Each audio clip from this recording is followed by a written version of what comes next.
My son skipped his mother's funeral, calling it not worth his time. While I was burying my wife, he was basking on the beaches of Florida. A week later, he called, pleading, "Dad, the mortgage hasn't been paid." My response was cold. "I don't care anymore." He was shocked, but that was only the beginning. Before we continue, please subscribe to the channel and write in the comments what time it is where you are now. My hands trembled as I pressed Timothy's contact for the fourth time in 30 minutes. The funeral director's sympathetic glance made my stomach clench, but I forced myself to look away, focusing instead on Margaret's casket. Polished oak gleamed under the gray morning light, white lilies cascading over brass handles that caught every flicker of sun breaking through heavy clouds. The phone rang once, twice, 3 times. Around me, relatives arrived in black cars, their hushed voices mixing with the distant hum of the groundskeeping crew. Aunt Mamie clutched a tissue, her eyes already red. Cousin Robert straightened his tie, checking his watch. Everyone seemed to know their place, their role in this final goodbye. Everyone except my son. 4 rings, 5, 6. "Dad?" Timothy's voice finally cut through, but something felt wrong. Background noise filtered through. Laughter, music, voices that didn't belong to a business meeting. "Timothy, son, where are you? The ceremony starts in 30 minutes. A pause. More of that strange background noise. Was that waves? "Dad, I can't make it. I have important business to handle." The words hit me like cold water. I gripped the edge of Margaret's casket, feeling the smooth wood beneath my palm. She would have known what to say. She always knew how to reach him when I couldn't. What business could be more important than your mother's funeral? Another pause, longer this time. When Timothy spoke again, his voice carried an edge I'd never heard before. Dismissive, almost bored. "Honestly, this whole thing isn't worth my time. Stop bothering me." The phone felt heavy in my hand. Around me, the world continued its gentle motion. Guests finding seats, the pastor arranging his notes, maintenance workers clearing distant pathways, but I stood frozen, caught between the woman I'd loved for 37 years and the son who was rejecting us both. "Timothy, your mother, she's—" The dial tone cut through my stammering like a blade. I stared at the phone's black screen, my reflection distorted in its surface. Worth his time? Margaret had driven 6 hours through a snowstorm when Timothy had pneumonia in college. She'd missed her own sister's birthday party to attend his marketing presentations. She'd defended him to her friends when he'd been too busy to visit for 3 Christmases running. The first drops of rain touched my cheek, mixing with something warmer. "Mr. Cole?" The funeral director approached, his voice gentle but professional. "We should begin seating the family shortly." I slipped the phone into my jacket pocket and turned toward the approaching relatives. Somehow I managed to shake hands with arriving family members, accepting their condolences with automatic responses. "Thank you for coming." She would have appreciated this. Yes, she fought bravely. But my mind remained stuck on Timothy's voice, on that casual dismissal of everything Margaret had meant to him. To us? Aunt Mamie squeezed my arm. "Where's Timothy? I haven't seen him yet." "He'll be along," I heard myself say, the lie tasting bitter. "Important business." The words felt like betrayal, even as I spoke them. Margaret deserved truth, even now, especially now. But standing beside her casket, surrounded by people who'd traveled hours to honor her memory, I couldn't bring myself to explain that our only child had chosen something else over this final goodbye. Thunder rumbled overhead as I guided Mamie toward the front row of folding chairs. The ceremony would begin with or without Timothy. Margaret's life would be celebrated, her memory honored, her passing marked with the dignity she'd earned through decades of teaching, loving, giving. But as I took my seat in the front row, adjusting my black tie one final time, I couldn't shake the echo of my son's voice. "This whole thing isn't worth my time." The pastor approached the podium, his Bible open to a page marked with ribbon. Behind him, Margaret's photograph smiled from its easel, surrounded by those white lilies she'd always favored. In the picture, her eyes held the same warmth they'd shown on our wedding day, the same hope they'd carried when Timothy took his first steps, the same love they'd offered during every difficult moment our family had weathered. Rain began falling in earnest now, pattering against the canvas canopy stretched overhead. Somehow I managed to shake hands with arriving family members and take my seat in the front row. The pastor's voice carried across the gathering, warm and reverent, painting word pictures of Margaret's life that should have filled my heart with gratitude. Should have, but didn't. Margaret was a devoted mother who always put family first, he said, gesturing toward her photograph. She believed in the power of love to heal any wound. My phone buzzed against my chest. I tried to ignore it, forcing my attention back to the pastor's words, but my mind kept drifting to Timothy's voice, to that dismissive tone that still rang in my ears. Another buzz, then another. Around me, 40-some guests sat in respectful silence. Cousin Robert dabbed his eyes with a handkerchief. Mamie's shoulders shook with quiet sobs. They were here, present, honoring Margaret's memory while her own son was... The phone buzzed again. I glanced around, checking if anyone noticed my distraction, then carefully withdrew the device from my jacket pocket. The screen showed 3 notifications from Instagram, something about Timothy's wife, Sarah. I'd never paid much attention to social media, but Margaret had insisted I follow Sarah's account to see photos of their travels. She gave freely of her time, the pastor continued, teaching children not just academic subjects, but life lessons about kindness and integrity. The irony wasn't lost on me. I tapped the first notification. The screen filled with bright blues and greens, a stark contrast to the gray ceremony surrounding me. A video played automatically, showing crystal clear water lapping against white sand. Palm trees swayed in the background, and the audio picked up distant reggae music mixed with laughter. Then Sarah's voice, "What a perfect day in Miami. The weather is incredible."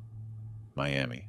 The camera panned across a resort pool where people lounged in swimwear, drinks in hand, poolside cabanas, beach volleyball in the distance, pure vacation paradise, posted 15 minutes ago with a location tag that confirmed what I already knew: Miami Beach, Florida. My grip tightened on the phone.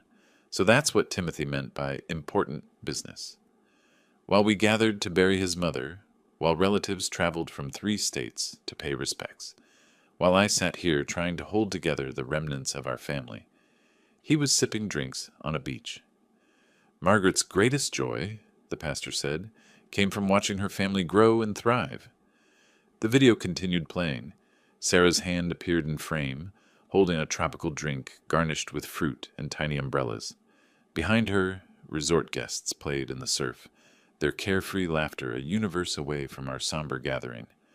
I wanted to throw the phone, wanted to scream, wanted to disrupt this peaceful ceremony with the raw truth of what kind of son Margaret had raised, despite all her love and sacrifice. Instead, I slipped the device back into my pocket and forced my face into an expression of appropriate grief. Let the pastor finish his tribute. Let Margaret's friends and family remember her as she deserved to be remembered. There would be time later to process what Timothy had done, what he was still doing while we honored the woman who'd given him life. But my hands shook with suppressed rage, and my leg bounced involuntarily against the metal chair. Every word of praise for Margaret's devotion to family felt like a knife twisting deeper. She'd believed in the power of love to heal wounds, but some wounds ran too deep for healing. The pastor closed his Bible and stepped aside for the next speaker, Margaret's former principal, who'd known her for 20 years. As she approached the podium, adjusting her glasses and shuffling her notes, I caught the eye of the funeral director standing near the back. He nodded sympathetically, probably assuming my obvious distress stemmed from normal grief. If only it were that simple. Rain continued drumming against the canopy overhead, but in Florida, the sun was shining. The weather was incredible, perfect for vacation while your mother's body waited to be lowered into cold ground.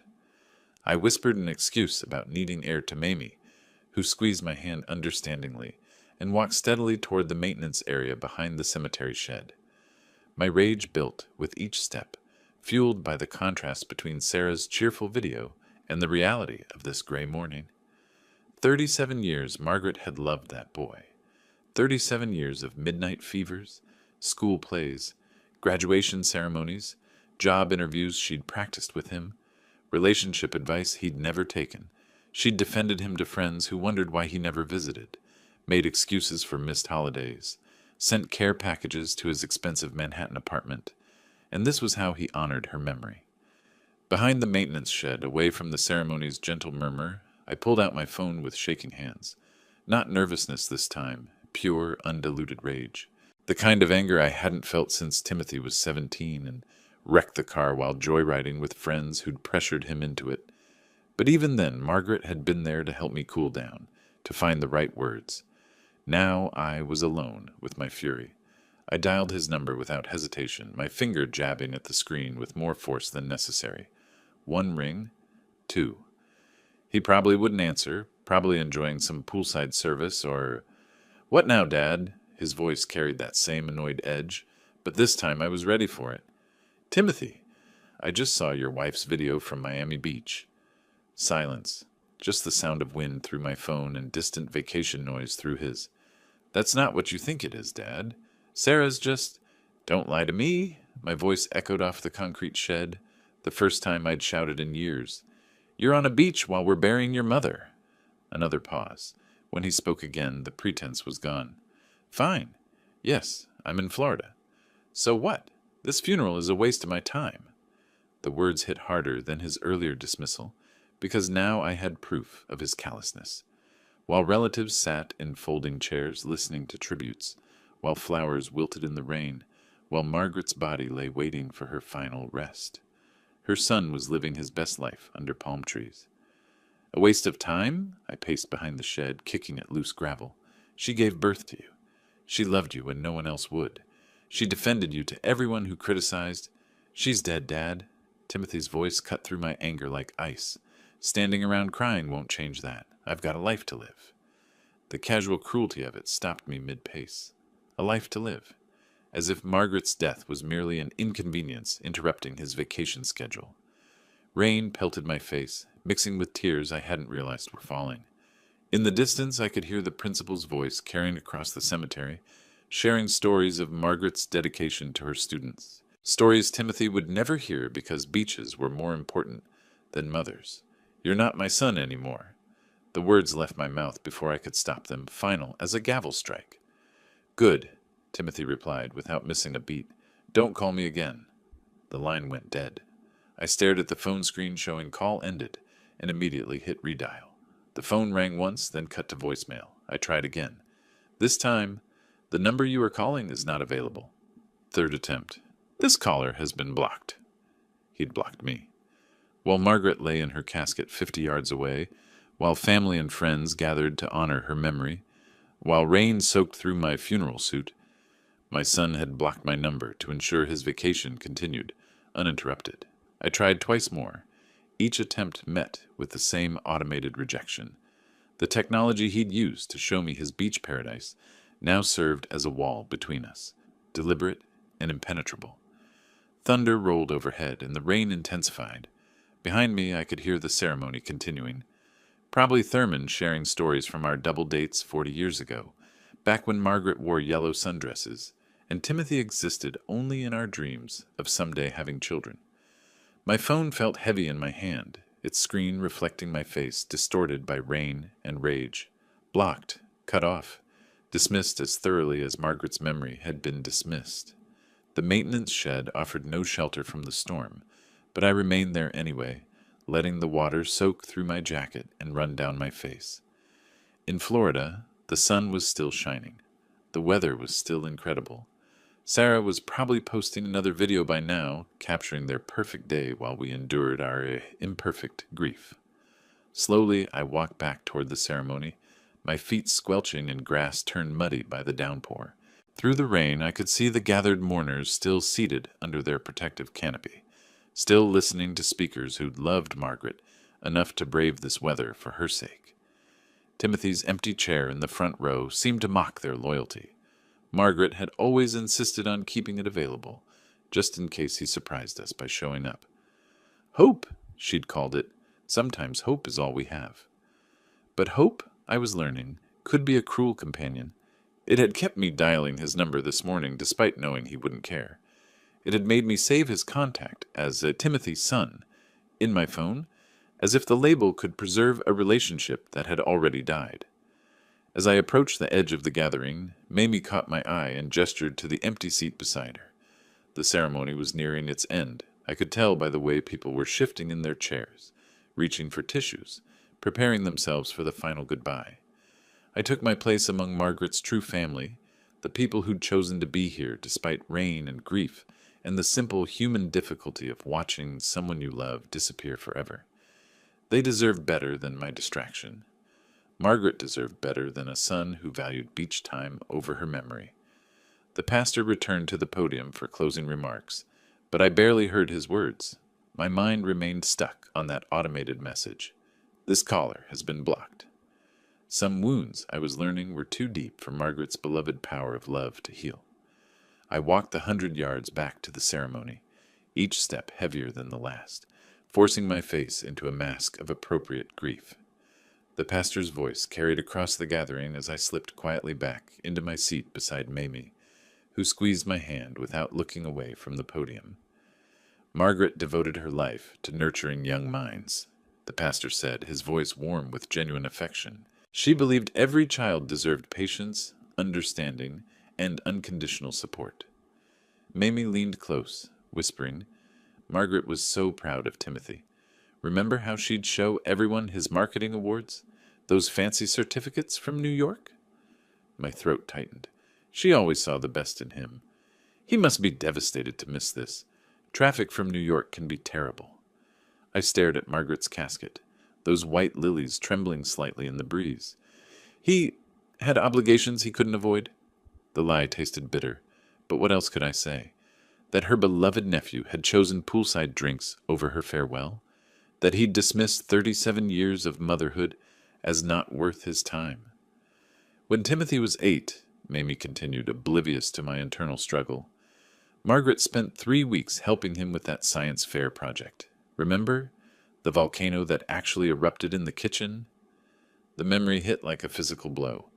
Timothy's excited face, flour and baking soda coating the counters, Margaret laughing as she cleaned up the mess.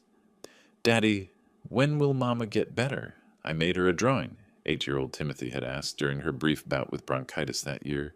Such simple love, then. Such pure concern for his mother's well-being. She never missed one of his school presentations, Mamie whispered. Even when she had the flu, she'd drag herself there. More memories flooded back, unbidden. Margaret driving through that snowstorm to reach his college when he had pneumonia. Missing her own sister's birthday party to attend his marketing presentations. Defending him to friends who wondered why he never visited. 2 years ago, when the doctor delivered Margaret's diagnosis, her first words had been about Timothy. How do we tell him? She'd whispered, gripping my hand in that sterile office, as if the cancer was something we'd done wrong, something that would disappoint our son. I'd called that night, my voice steady despite the tremor in my hands. Son, your mother's having some health issues. Could you visit this weekend? Dad, it's really busy at work. You know how it is. Tell Mom I'm thinking of her. She'd rather hear it from you. I'll try to call later. He never did. The pattern continued for months. Brief phone calls where Timothy's attention clearly wandered. Visits that became monthly, then rare, then non-existent. Excuses about important meetings, crucial deadlines, career opportunities that couldn't wait. Margaret made excuses for him every time. He's just scared, Otis. Death frightens young people. Even as she grew thinner, weaker, more dependent on my help for simple tasks, she defended his absence. Maybe Timothy could come for Thanksgiving? She'd asked last November, her voice barely above a whisper. I'll ask him, I'd promised, knowing already what his answer would be. He's building his life, she'd said, more to herself than to me. That's what children do. They build their own lives. But sitting here now, surrounded by 40 people who'd made time for her farewell, I understood what she'd refused to acknowledge. Timothy hadn't been building a life. He'd been abandoning the one that included us. Promise me you'll understand him, Margaret had whispered during those final weeks. He loves us in his own way. Her own way. As if love could be measured in excuses and empty promises. The pastor concluded his remarks, and the gathered mourners rose for final prayers. I stood automatically, my body following rituals, while my mind remained trapped in those painful months of watching Margaret fade while waiting for a son who never came. Around me, Voices joined in familiar words of comfort and farewell, but all I could hear was Timothy's voice from 2 hours ago. "This whole thing isn't worth my time." Mamie dabbed her eyes with a fresh tissue. She was blessed to have such a devoted family, she murmured. Devoted. The word echoed in my skull as the pastor closed his Bible and people began gathering their belongings. Margaret had been devoted, certainly. Devoted to a son who'd blocked his father's number to avoid inconvenience. Devoted to a child who'd grown into a man incapable of devotion in return. The ceremony was ending, and I still hadn't figured out how to explain Timothy's absence to the dozen relatives who'd ask. How to honor Margaret's memory while acknowledging the truth about the son she'd died, hoping to see one more time. The pastor's words faded as I was pulled back to that October morning 2 years ago when everything changed. Dr. Martinez had arranged the consultation files on her desk with practiced efficiency, but her expression held something I'd never seen before, the careful neutrality doctors adopt when delivering devastating news. "The cancer has spread more than we initially thought," she'd said, her voice professionally gentle. "We're looking at months, not years." Margaret's hand found mine across the small space between our chairs. How do we tell Timothy? Even then, facing her own mortality, her first concern was protecting our son from difficult truth. I'd called him that evening, my voice steady despite everything. "Son, your mother's having some health issues. The doctors want to start treatment right away." "What kind of treatment?" Timothy had asked, and for a moment I'd heard genuine concern in his voice. "Chemotherapy. It'll be tough, but she's strong." "Well, keep me posted. I'm sure she'll beat it." Posted. As if his mother's life was a social media update. The first few months hadn't been terrible. Timothy visited twice, bringing expensive flowers and staying for dinner. He'd seemed genuinely concerned, asking questions about treatment schedules, side effects, prognosis. Margaret had bloomed under his attention, chatting about his work, his apartment, his ambitious plans for advancement. But as the treatments progressed and Margaret's energy waned, his visits became monthly obligations rather than acts of love. He'd arrive with the same expensive flowers, stay for precisely 2 hours, then cite important meetings or early flights as reasons to leave. "He's just building his career," Margaret would say after each abbreviated visit. "Young people need to focus on their futures." By month 6, the visits stopped entirely. Phone calls became brief exchanges of essential information. "How's Mom doing?" "She's fighting." "Good. Tell her I love her." Click. I'd spent those months learning to be both husband and caregiver, learning to cook soft foods Margaret could keep down, learning to organize pill schedules, manage insurance claims, drive to endless medical appointments while taking notes on treatments I barely understood. The hospital visits were the worst. Sitting beside Margaret's chair during chemotherapy sessions, watching poison drip into her veins while she tried to remain cheerful for my sake. Other patients had visitors, children, friends, extended family taking turns providing support. We had each other, and that felt like everything until I realized it wasn't enough. "Could Timothy visit this weekend?" Margaret had asked one gray December afternoon, her headscarf slipping as she tried to sit up straighter. "I'm having a good day. I'd like him to see me looking better." I dialed his number with hands that shook more from anger than anxiety. "Dad, it's really crazy here. This client demands revisions by Monday, and I'm already behind schedule." "Your mother specifically asked for you. She's feeling stronger today." "That's great news. Tell her I'll definitely come soon. Maybe next month when things calm down." Things never calmed down. Timothy's excuses became more elaborate, more professional sounding, more final. Important presentations, crucial deadlines, career opportunities that couldn't wait for family obligations. Margaret stopped asking directly, but I'd catch her checking her phone when it buzzed, hoping for calls that never came. She'd brighten when I mentioned Timothy's name, then carefully avoid asking when he might visit. The final months were a blur of increasing helplessness. Margaret needed help with basic tasks, showering, dressing, eating meals I'd learned to prepare for someone whose appetite had disappeared. I'd moved her bed to the living room so she could see the garden she'd loved, watch birds at the feeder we'd hung outside the window. "Maybe Timothy could come for Thanksgiving?" she'd whispered one November evening, her voice barely audible above the humming of the oxygen concentrator. I'd called him again, this time abandoning subtlety. Son, your mother is dying. She wants to see you. How long does she have? The doctors think weeks, maybe a month. I'll try to arrange something. Work is just insane right now, but family comes first. Family comes first. The lie was so casual, so automatic, I wondered if he even heard himself say it. Thanksgiving came and went. Margaret had been too weak to eat, but she'd insisted I put on football games because Timothy always enjoyed watching with us. She'd dozed fitfully, waking periodically to ask if he'd called. He hadn't. December brought final decline. Margaret slept most days, waking only for medications and brief conversations that felt like borrowed time. She'd still ask about Timothy, but indirectly now. Is he working hard? Does he sound happy? Tell him his mother loves him. I'd stopped calling by then. What was the point? Timothy had made his choice months ago. Promise me you'll understand him, Margaret had whispered during what turned out to be our last real conversation. Death frightens young people. He'll regret this someday. Regret, as if Timothy's absence was mere fear rather than calculated selfishness. Margaret died on a Tuesday morning in January, her hand still warm in mine as dawn broke through our bedroom window.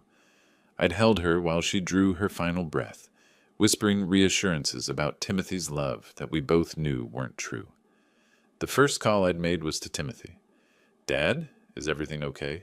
It's pretty early. She's gone, son. Your mother died an hour ago. Silence. Then, I'll handle the arrangements from here. I know people. People. Not, I'll come home. Not, I need to be there. People who could handle arrangements while he continued his life uninterrupted. The scraping of folding chairs brought me back to the present. People were standing, gathering coats, preparing to move toward the graveside. Margaret's casket waited, surrounded by those white lilies that reminded me of her garden, her hope, her unwavering faith in a son who'd abandoned her when she needed him most.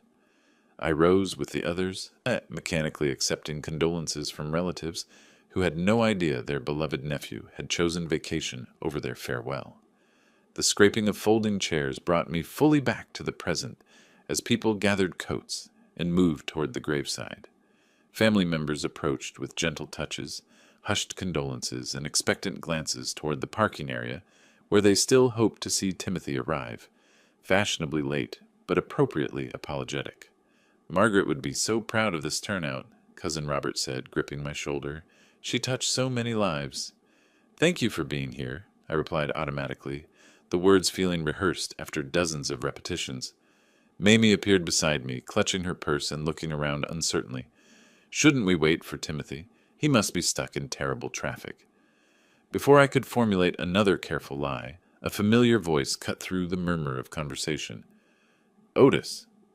Thurman Hayes stood 3 feet away, his weathered hands folded in front of him. He'd driven an hour from the south side, wearing his good navy jacket and the same serious expression he'd worn at job sites when something needed fixing. We'd worked construction together for 15 years before I moved into engineering, shared coffee breaks and complaints about supervisors who'd never swung a hammer. Thurman!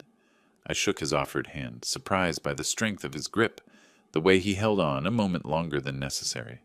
I've known you 40 years, he said quietly, his eyes scanning the crowd behind me. Where's Timothy? I didn't see him during the service. The direct question caught me off guard. While others had asked with gentle concern, Thurman's tone carried the bluntness of old friendship, the right to expect honest answers. He couldn't make it. The words felt heavier this time. He's in Florida. Thurman's eyebrows rose slightly. Florida? Today? For what? I glanced around, ensuring we wouldn't be overheard. Other mourners were making their way toward the burial site, voices subdued, movements respectful. Vacation. Said the funeral wasn't worth his time. The silence stretched between us. Thurman's expression didn't change, but something shifted in his eyes. Disappointment mixed with recognition, as if he'd suspected something like this but hoped to be wrong. Margaret would be heartbroken, he said finally. She never got to say goodbye to him. The admission escaped before I could stop it, carrying 2 years of suppressed frustration. 2 years of treatments, Thurman. 2 years of asking for him, making excuses for him, believing he'd come when it mattered. Thurman nodded slowly, his gaze fixed on Margaret's casket being prepared for transport. I watched you support that boy for decades. When does it end? What do you mean? I mean, some lessons can only be learned the hard way. His voice carried the weight of experience, decades of watching friends navigate family crises, career setbacks, personal failures. Margaret protected him from consequences his whole life, made excuses when he disappointed people, covered for him when he hurt feelings. I thought about Timothy's childhood, Margaret rushing to school when he forgot assignments, calling his boss when he overslept, smoothing over conflicts with friends who felt neglected. She'd called it supporting his potential. Looking back, it seemed more like enabling his selfishness. She wanted me to understand him, I said, to forgive him. Understanding someone doesn't mean accepting everything they do. Thurman shifted his weight, the movement deliberate and measured. I had a brother who gambled away his family's savings. My mother kept bailing him out, saying love meant never giving up. Know what happened? I shook my head. He never learned. Kept gambling because consequences never stuck. Sometimes the most loving things? Letting someone face the results of their choices. Around us, the crowd was thinning as people moved toward their cars or walked to the burial site. Cemetery workers began folding chairs, their movements efficient and practiced. The ceremony's formal structure was dissolving into the messier reality of grief, logistics, and family obligations. What are you suggesting? I asked. Thurman was quiet for a long moment, studying my face. Margaret left him something in the will, didn't she? The house is mine, but there's money. Her teacher's pension, some investments. She wanted Timothy to be comfortable. Even after he abandoned her? The question hung in the air between us. Margaret had revised her will during the final weeks, ensuring Timothy would inherit enough to maintain his lifestyle. She'd called it faith in his future. I'd seen it as one last attempt to buy the love he'd never freely given. She believed he'd change, I said. Thought responsibility might mature him. And you? What do you believe? I watched the funeral director supervising the casket's movement, his staff working with quiet professionalism around Margaret's final journey. In a few minutes, she'd be lowered into ground that had been waiting for her since I'd purchased the plots 20 years ago, back when death seemed distant and Timothy still called every Sunday. I believe some people don't change until they have to, I admitted. Thurman nodded. Don't let this pass, Otis. Don't let him think his mother's death doesn't matter. Some lessons can only be learned the hard way. He clasped my shoulder once, firmly, then walked toward his pickup truck without looking back. I stood alone among the scattered funeral programs and wilting flower petals, his words echoing, "Don't let this pass." The graveside service would begin soon, Margaret's final send-off, attended by everyone who'd loved her, except the one person whose presence she'd wanted most. I walked slowly toward my car, key in hand but making no move to start the engine. Through the windshield I could see Mamie still scanning the parking area, hopefully, probably wondering if Timothy's delayed flight had finally landed. Other relatives clustered near their vehicles, waiting for direction about what came next. What came next? That seemed to be the question Margaret had left me with, along with a house full of memories and a son who'd blocked my number to protect his vacation from family interruption. I sat in the driver's seat, key in the ignition but not turning it, contemplating Thurman's words about lessons and consequences. Somewhere in Florida, Timothy was probably posting another beach photo while his mother's body waited for burial, living his best life while avoiding any reminder of the life that had given him everything. Margaret's voice whispered in my memory, "Promise me you'll understand him." But understanding someone, as Thurman had said, didn't mean accepting everything they did. The 30-minute drive home felt like hours. I sat in the driveway for 10 minutes before finally turning off the engine, staring at the house Margaret and I had shared for 28 years. The afternoon sun cast familiar shadows across the front porch, but everything felt different now, emptier, like a movie set after the actors had gone home. I walked to the front door, fumbling with keys that suddenly felt foreign in my hands. The house greeted me with silence so complete it seemed to have weight, pressing against my eardrums until I had to clear my throat just to hear something. Margaret's reading glasses still sat on the kitchen counter beside her crossword puzzle book. Her coffee mug waited in the dish drainer, clean and ready for a morning that would never come. I touched the rim gently, remembering how she'd always drunk her coffee too hot, blowing across the surface while complaining about my patience. Loosening my black tie, I climbed the stairs to our bedroom and methodically removed the funeral suit. Each piece felt like armor I was finally allowed to discard. The jacket that had contained my rage, the shirt that had absorbed my tears, the pants that had carried me through the longest day of my life. I pulled on comfortable jeans and Margaret's favorite sweater of mine, the blue wool one she'd given me 3 Christmases ago. It still smelled faintly of her perfume from the last time she'd hugged me while I was wearing it. Downstairs, I made coffee without thinking, muscle memory guiding my hands through the familiar routine. 2 scoops, not 3. Margaret had always preferred it weaker than I did. Only when the pot finished brewing did I realize I'd automatically pulled down 2 mugs from the cabinet, hers and mine, side by side like they'd been every morning for decades. The sight of that second mug, waiting for someone who would never need coffee again, nearly broke me. I put hers back and filled mine, then wandered into the living room where framed photographs covered every surface. Our wedding day, Margaret radiant in white lace, me terrified but trying to look confident. Timothy's high school graduation, all 3 of us beaming with pride and possibility. College orientation with Timothy looking sophisticated and independent, while Margaret tried not to cry. More recent photos told a different story. Timothy's marketing awards ceremonies, where we'd driven 8 hours to watch him accept recognition from colleagues who knew him better than we did. His apartment warming in New York, where he'd seemed embarrassed by our presence among his professional friends. Last Christmas, the final time he'd visited, his smile strained and his attention constantly drifting to his phone. 40 years I raised that boy, I said aloud to Margaret's favorite armchair. 40 years of Little League games where you cheered louder than any mother in the stands. School plays where you brought flowers even when he forgot his lines. The chair didn't answer, but I could hear her voice anyway. He's just building his career, Otis. Young people need to focus on their futures. But when does building a future stop being an excuse for abandoning the past? I asked the empty room. When does ambition become selfishness? I sank into Margaret's chair, something I'd rarely done while she was alive. It still held the impression of her small frame, still smelled like the lavender lotion she'd used every night before bed. From here, she'd watched her garden bloom through the seasons, read countless books, graded papers from students who'd adored her. Thurman's words echoed in my mind. Some lessons can only be learned the hard way. Margaret had protected Timothy from consequences his entire life. Forgotten homework became her emergency runs to school. Missed deadlines became her phone calls to understanding teachers.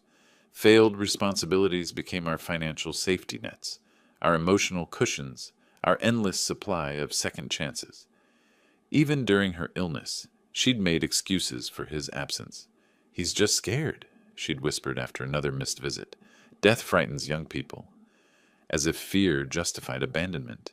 As if being scared gave him permission to let his mother die alone, except for an increasingly exhausted husband.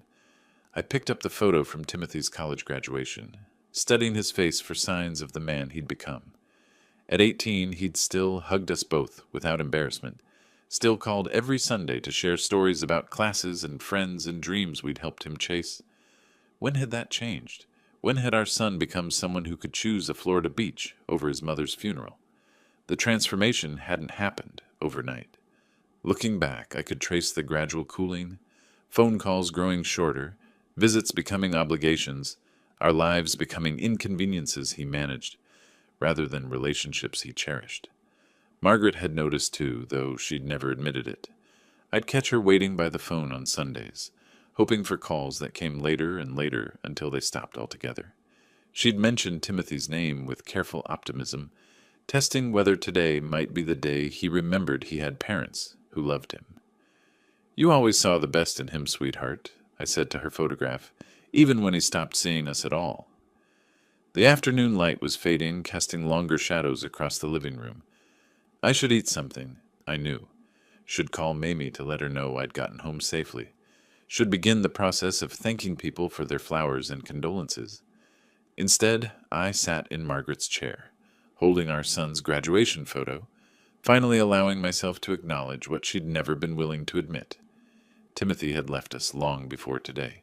Today, he'd simply made it official. Thurman was right. Some lessons could only be learned the hard way. The question was whether I had the courage to teach them. I opened the laptop and waited for it to boot up, my decision crystallizing with each passing second. The familiar desktop appeared, a photo of Margaret in her garden, taken last spring when she'd still been strong enough to plant the roses she'd never see bloom. Banking websites required passwords, security questions, verification codes. I'd set up all our financial accounts years ago, back when Margaret had trusted me to handle such things, while she focused on teaching and family. Now that trust would serve a different purpose. The bank's blue and white interface loaded with practiced efficiency. Checking account, savings account, mortgage payments, utility bills, all the mundane architecture of a life built together over decades. I navigated to the recurring payments section with engineer's precision, knowing exactly what I'd find. There it was. Recurring payment, $3,200 monthly to Timothy Cole mortgage account. Next scheduled payment, April 30th, 2025. Total payments sent, 96 transfers. 96 transfers. 8 years of monthly payments, each one representing Margaret's faith that our son would eventually appreciate the sacrifice. Each one proving that love, when not reciprocated, becomes enabling. I clicked the payment history link and watched years of transactions scroll across the screen. March 2025, $3,200. February 2025, $3,200. January 2025, $3,200. Sent while Margaret lay dying and Timothy couldn't be bothered to visit. My calculator app confirmed what my engineer's mind had already computed. $3,200 times 12 months times 8 years equals $307,200. $300,000. Margaret and I could have taken that European trip she'd always dreamed about. Could have renovated the kitchen she'd complained about for 15 years. Could have helped a dozen students pay for college instead of subsidizing one ungrateful child's lifestyle. I scrolled further back, finding Timothy's original email from 2017. Dad, I know this is a big ask, but the New York market is crazy expensive. If you could help with the mortgage payments until I get established, I promise I'll pay you back once my career takes off. 8 years later, his career had taken off spectacularly. His social media posts showcased expensive restaurants, luxury vacations, designer clothes, but somehow he'd never gotten around to paying us back, never even mentioned the possibility. Well, Timothy, I said to the laptop screen, you said the funeral wasn't worth your time. Let's see if your mortgage is worth mine. I clicked Manage Recurring Payment and read the cancellation terms. Immediate effect. No waiting period. No grace period. No notification to the recipient beyond their bank's standard procedures. The confirmation screen appeared. Are you sure you want to cancel this recurring payment? Below that, in smaller text, this action cannot be undone. Future payments will not be automatically sent. I thought about Margaret's voice. Promise me you'll take care of Timothy. I had taken care of him. For 35 years I had taken care of him, fed him, clothed him, educated him, supported his dreams, funded his lifestyle, enabled his selfishness. I'd taken such good care of him that he'd never learned to take care of himself or anyone else. Maybe it was time for Timothy to learn what taking care of himself actually meant. I clicked Yes, Cancel Payment. The confirmation appeared instantly. Recurring payment canceled. Effective immediately. Confirmation email sent to account holder. My inbox pinged within seconds. Payment cancellation confirmed. Timothy Cole mortgage account will no longer receive automatic transfers from your checking account. 8 years of financial support ended with 2 mouse clicks. I leaned back in the kitchen chair, feeling something I hadn't experienced in months. Lightness. Not the emptiness of grief, but the relief of a burden finally lifted.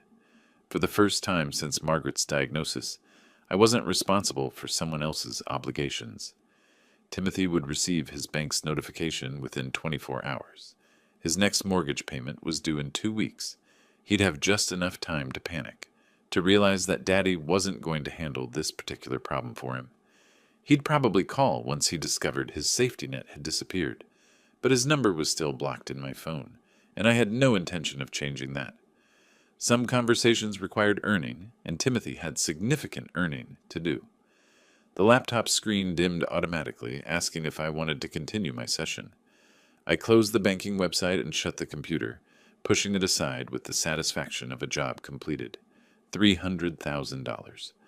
Margaret would understand, eventually.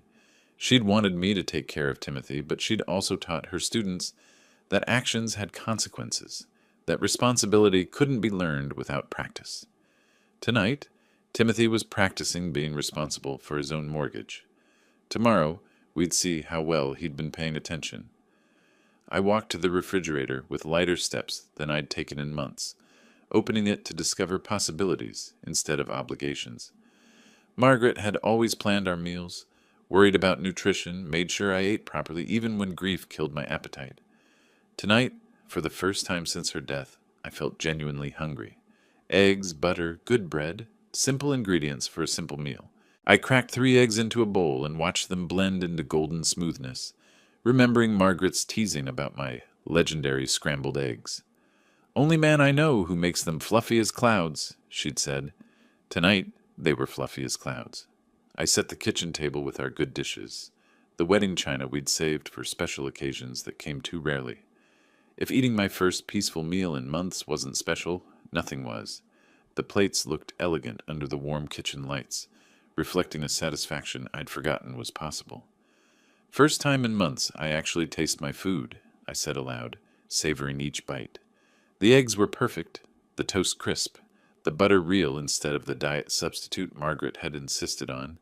Simple pleasures, returned to me along with the freedom to enjoy them. After dinner, I moved to the living room and settled into Margaret's favorite armchair with the remote control. She'd always chosen our evening entertainment, gravitating toward classic films that reminded her of her childhood. Tonight, I selected one of her favorites, a Cary Grant romantic comedy that had made her laugh even during the worst days of her illness. "Remember this movie, sweetheart?" I asked her photograph on the side table. "You always said Cary Grant could charm his way out of anything. Maybe you'd approve of a little charm working against Timothy for once." The familiar dialogue washed over me, bringing comfort instead of sadness. Margaret's presence felt lighter tonight, less like an absence and more like a blessing, as if she understood that love sometimes required difficult choices, that protecting someone from consequences wasn't the same as protecting them from harm. My phone sat on the end table, deliberately powered off. For months I'd kept it close, anxious about calls that might bring emergency news, updates about Margaret's condition, or brief conversations with Timothy that left me feeling more alone than silence. Tonight, I wanted genuine quiet. No interruptions, no obligations, no disappointments. "Strange how much lighter the house feels tonight," I murmured, surprised by the truth of it. Margaret's death had filled every room with her absence, but Timothy's rejection had somehow cleared the air. No more waiting for calls that wouldn't come. No more making excuses for behavior that couldn't be excused. The movie ended near 10 o'clock, earlier than I'd usually retire, but later than I'd managed since the funeral arrangements began. I turned off the television and made my way upstairs, moving through the bedtime routine that had felt impossible for weeks. Brushing my teeth, I caught my reflection in the bathroom mirror and saw something unexpected. Not happiness exactly, but peace. The kind of calm that comes after making a difficult decision and knowing it was right. In the bedroom, I undressed slowly, hanging my clothes with the care Margaret had always insisted on. "Clothes last longer when you treat them properly," she'd said, and tonight the familiar routine felt like honoring her practical wisdom rather than mourning her absence. I slipped between clean sheets. I changed them yesterday in preparation for guests who might visit after the funeral, and lay quietly in the darkness, listening to the house settle around me. No racing thoughts about Timothy's next crisis. No anxiety about phone calls I couldn't answer, just quiet anticipation. "Wonder how long it'll take him to notice," I said to the ceiling, genuine curiosity replacing months of worry. Rolling over to Margaret's side of the bed, I spoke to her pillow. "Sleep well, love. Justice is coming. For the first time since her death, I closed my eyes with a genuine smile. Sleep came easily, dreamless and deep, the rest of a man who'd finally stopped carrying burdens that weren't his to bear. Outside, Chicago settled into its nighttime rhythm, but inside our house, peace had returned. Tomorrow would bring Timothy's discovery, his panic, his desperate attempts to restore the financial safety net he'd taken for granted. But tonight belonged to me, to rest, to satisfaction, to the quiet pleasure of consequences, finally catching up with choices. Margaret would have understood. She'd spent 40 years teaching children that actions mattered, that responsibility was learned through practice, that love sometimes meant allowing people to face the results of their decisions. Timothy's education was about to begin. The past week had been the most peaceful I'd known in years. I'd spent mornings tending Margaret's garden, afternoons organizing her belongings with care rather than grief, evenings reading books I'd set aside during her illness. For the first time since her diagnosis, I'd slept through entire nights without waking to check on someone who no longer needed checking.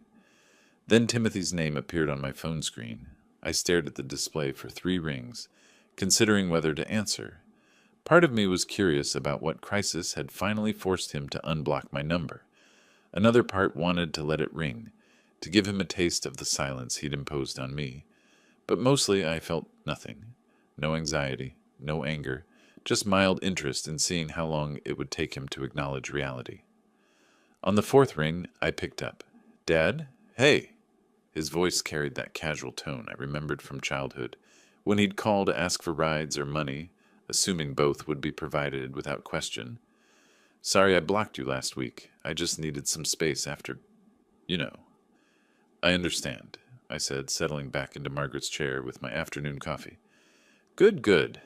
Listen, I'm back from Florida now, and there's this weird issue with my mortgage. The bank says my April payment wasn't made. Your automatic transfer must have glitched or something."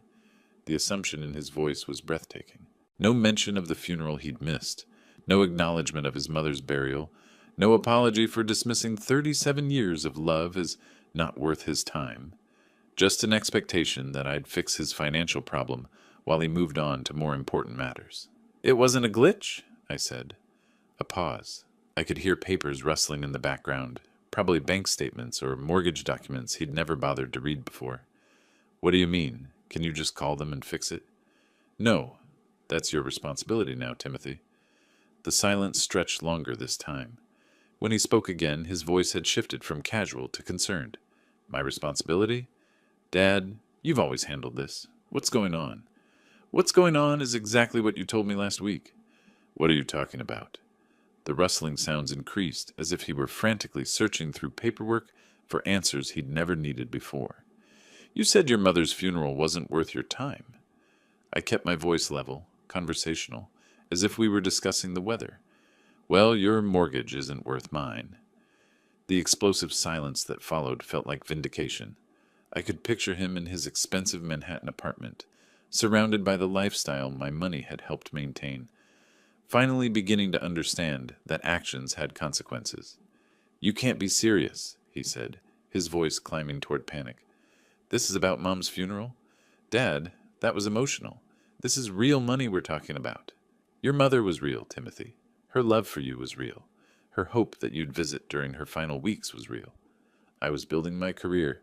I couldn't just drop everything every time she had a bad day." Every time she had a bad day. 2 years of cancer treatments, of watching her shrink and weaken and fade, reduced to occasional inconveniences in his busy schedule. "She died waiting for you to call," I said. "Do you know that? Her last week, she kept asking if you'd phoned. I kept making excuses because I couldn't bear to tell her the truth, that her son was too important to spare 5 minutes for his dying mother." "That's not fair. I sent flowers. I called when I could." "You called twice in 6 months, both times to ask about her prognosis, never to speak with her directly." The papers stopped rustling. In the silence, I could hear his breathing, quick and shallow. The reality was finally penetrating the bubble of self-interest he'd lived in for years. "Look, I made mistakes, okay? But you can't punish me by destroying my financial stability. I'm not punishing you. I'm simply no longer enabling you. Enabling. Dad, you promised you'd help with my mortgage. A promise is a promise. The audacity was stunning. Timothy, who'd broken every promise to his dying mother, lecturing me about keeping commitments. And you promised to be there for your family, I replied. You promised to visit your mother. You promised to call more often. Promises work both ways, son. This is different. This was emotional stuff. This is money. This is real. There it was, the core of who Timothy had become. Emotions were optional. Relationships were conveniences. But money was sacred. Margaret's final months had been emotional stuff, while his mortgage was the only reality that mattered. I walked to the window and looked out at Margaret's garden, where spring flowers were beginning to bloom despite her absence. She'd always believed in Timothy's potential, always made excuses for his failures, always hoped he'd grow into the man she'd raised him to be. She'd been wrong. "Goodbye, Timothy," I said. "Dad, wait. You can't just—" I hung up and immediately blocked his number, watching the confirmation appear on my screen. Contact blocked. The same message he'd shown me a week ago when his vacation was more important than his mother's funeral. The house felt quieter after that, but it was a good quiet, the peace of decisions made and consequences accepted. Outside, Margaret's roses were blooming exactly as she'd planted them, beautiful and strong and requiring no help from anyone who didn't truly care for them. Timothy's name appeared on my phone screen again within minutes. He'd called from a different number, probably his work line, thinking he could circumvent my blocking. I answered on the first ring this time, curious to see how far his desperation would drive him. "Don't you dare hang up on me!" His voice shot up an octave, revealing the son I remembered from childhood tantrums when he couldn't get his way, demanding, entitled, unable to accept that the world might not revolve around his needs. "I wasn't planning to," I said, settling into Margaret's chair again. This conversation deserved my full attention. "You can't just stop paying my mortgage. Do you understand what you're doing to me?" "I understand exactly what I'm doing. What I don't understand is why you think you're entitled to $3,000 of my money every month." "Because you promised. When I moved to New York, you said you'd help until I got established." "That was 8 years ago, Timothy. Your salary is 6 figures now. Your bonus last year could have paid your mortgage for 2 years. When exactly were you planning to get established?" The question hung in the air. I could hear him breathing hard, probably pacing around his apartment, searching for arguments that would restore his financial safety net. "It's not about the money," he said finally. "It's about family. Family helps each other." The irony was breathtaking. Timothy, who'd abandoned his family when help was needed most, lecturing me about mutual support. "You're absolutely right," I said. "Family does help each other. When Margaret was dying, your family needed you. Where were you?" "I was working, building a future. You know how competitive my industry is. And when she died, your family needed you at her funeral. Where were you?" "I needed time to process. I couldn't just drop everything and fly to Chicago." "You were already in Florida, on vacation, posting videos of yourself on the beach while your mother was being buried."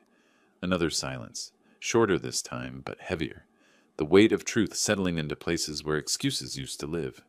"Fine," he exploded. "I made mistakes. I wasn't perfect, but you can't destroy my life over it." "I'm not destroying anything. I'm just no longer building it for you." "This is insane. You're supposed to be my father." And she was supposed to be able to count on her son. Margaret defended you for 35 years, Timothy. Made excuses when you disappointed friends. Covered for you when you broke promises. Sent you money when you claimed to need help. She died believing you loved her. I did love her? Then why didn't you show up when love required action instead of words? Because, his voice cracked slightly, because I couldn't handle seeing her like that. Sick and weak and dying. You couldn't handle seeing your mother die, so you left me to handle it alone. You're stronger than me. You always were. I knew you could take care of her. There it was, the final revelation. Timothy hadn't abandoned us because he was busy or ambitious or scared. He'd abandoned us because it was easier to let someone else carry the burden while he lived his comfortable life. Margaret weighed 90 pounds when she died, I said quietly. 90 pounds from a woman who used to garden for hours, who taught 30 children every day, who made you lunch every morning before school for 12 years. She spent her final weeks asking about you, hoping you'd call, believing you still cared enough to say goodbye. Stop it. She made me promise to understand you, to forgive you, to keep taking care of you even after she was gone. Then do it. Honor her wishes. I am honoring her wishes. I'm teaching you what she never could, that love requires responsibility, that family means showing up, that some promises can't be broken without consequences. Dad, please. I'll lose my apartment. I'll lose everything.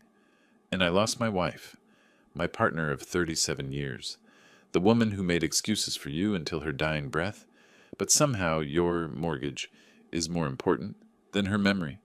It's not the same thing. You're right, it's not. Margaret's death was permanent. Your financial inconvenience is temporary. You have a good job, excellent credit, and 8 years of mortgage payments I made for you. You'll figure something out. What if I don't? What if I can't? Then you'll learn what I learned during Margaret's illness, that some battles you fight alone, some burdens you carry yourself, and some responsibilities can't be delegated to other people. I'm your son. You can't abandon me. The accusation hit like a physical blow, not because it was true, but because of its stunning hypocrisy. Timothy, who'd abandoned his dying mother, claiming abandonment because his father wouldn't pay his bills. And she was your mother, I said, but that didn't stop you from abandoning her when she needed you most. Fine, I was a terrible son. Is that what you want to hear? I was selfish and weak, and I let her down. But destroying my life won't bring her back. I'm not destroying your life, Timothy. I'm giving you the chance to build one yourself, without my money propping it up. Margaret always believed you had potential. Maybe it's time you found out if she was right. This is about revenge, isn't it? You want me to suffer because I missed the funeral. This is about justice. You chose your vacation over your mother's funeral. Now you get to choose your own solution to your mortgage problem. Same principle. Your choices, your consequences. Dad, wait! Goodbye, Timothy.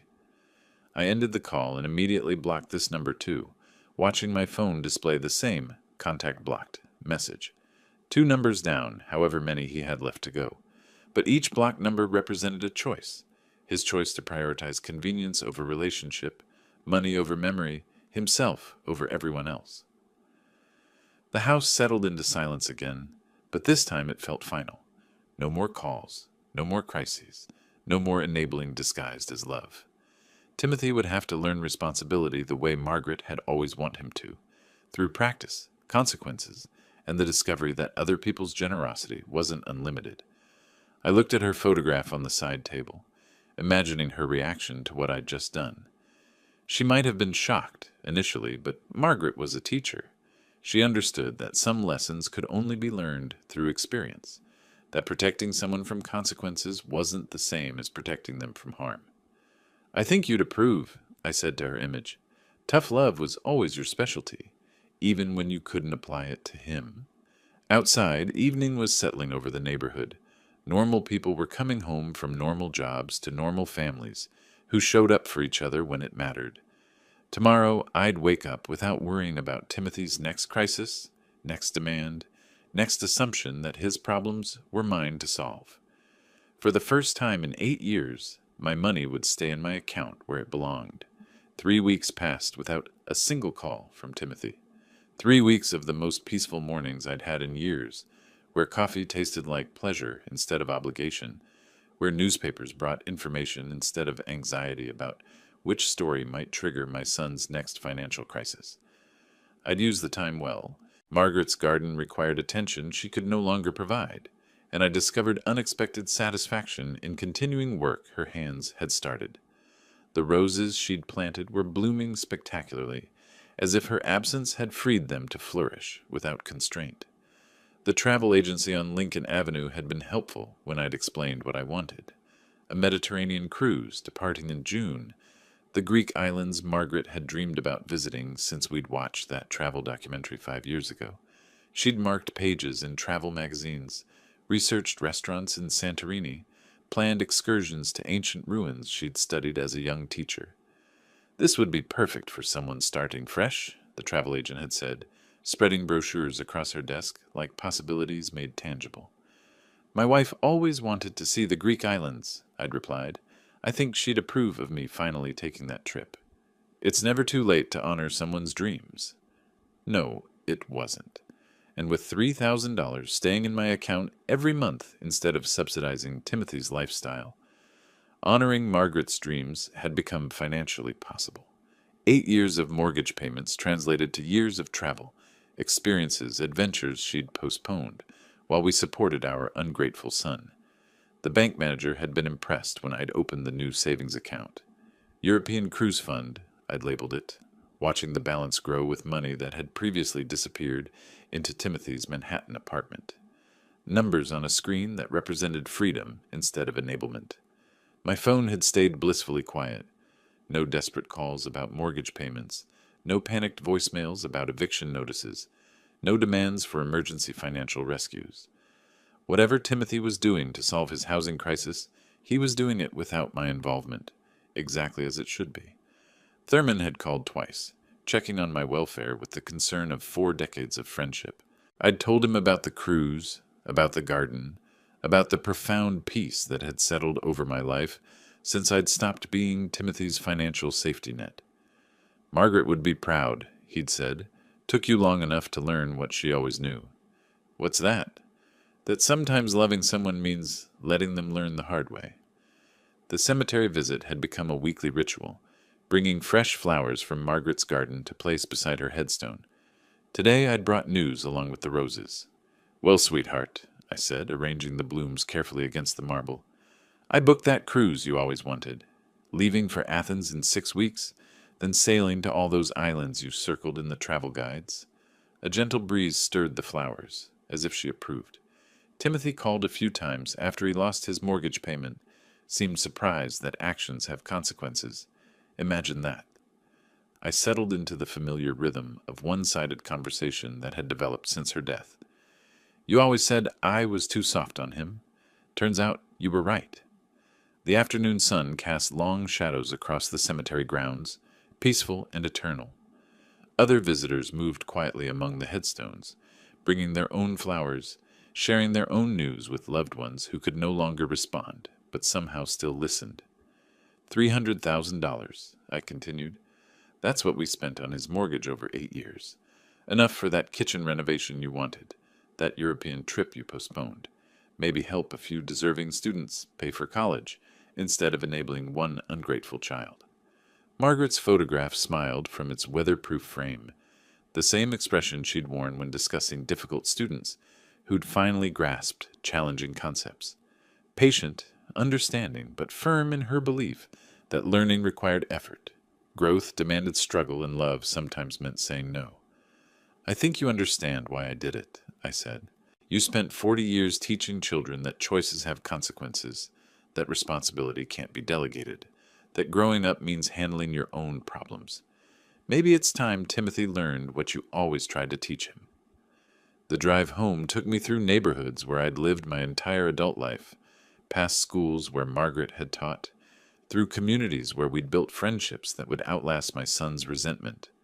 Chicago in late spring was beautiful, trees budding, families emerging from winter hibernation, life continuing its ancient cycle of renewal and growth. At home, I made dinner with ingredients I'd chosen for pleasure rather than economy, eating slowly while planning tomorrow's garden work. The house felt lighter without the weight of Timothy's endless needs, more spacious without his problems crowding every corner.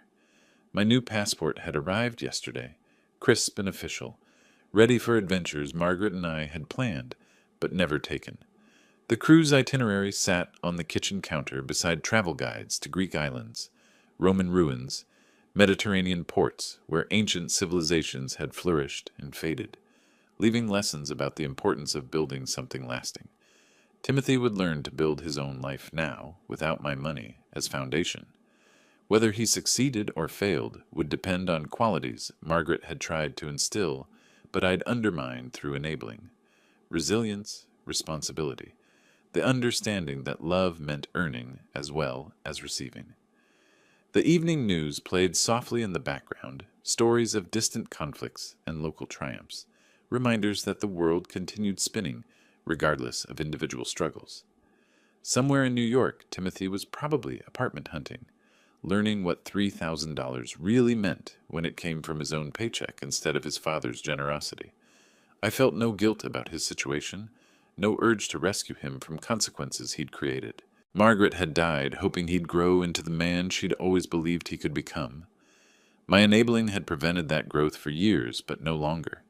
Outside, spring was turning towards summer, Margaret's garden blooming with colors she'd chosen, fragrances she'd loved, beauty she'd cultivated with her own hands. In 6 weeks, I'd board a ship bound for places she'd dreamed of seeing, carrying her memory to islands where ancient wisdom still whispered about the eternal, human struggle between love and accountability. The phone remained silent, and the silence was perfect. If you liked this story, please like this video, subscribe to the channel, and share your impressions of this story in the comments. To listen to the next story, click on the box on the left. Thank you for watching.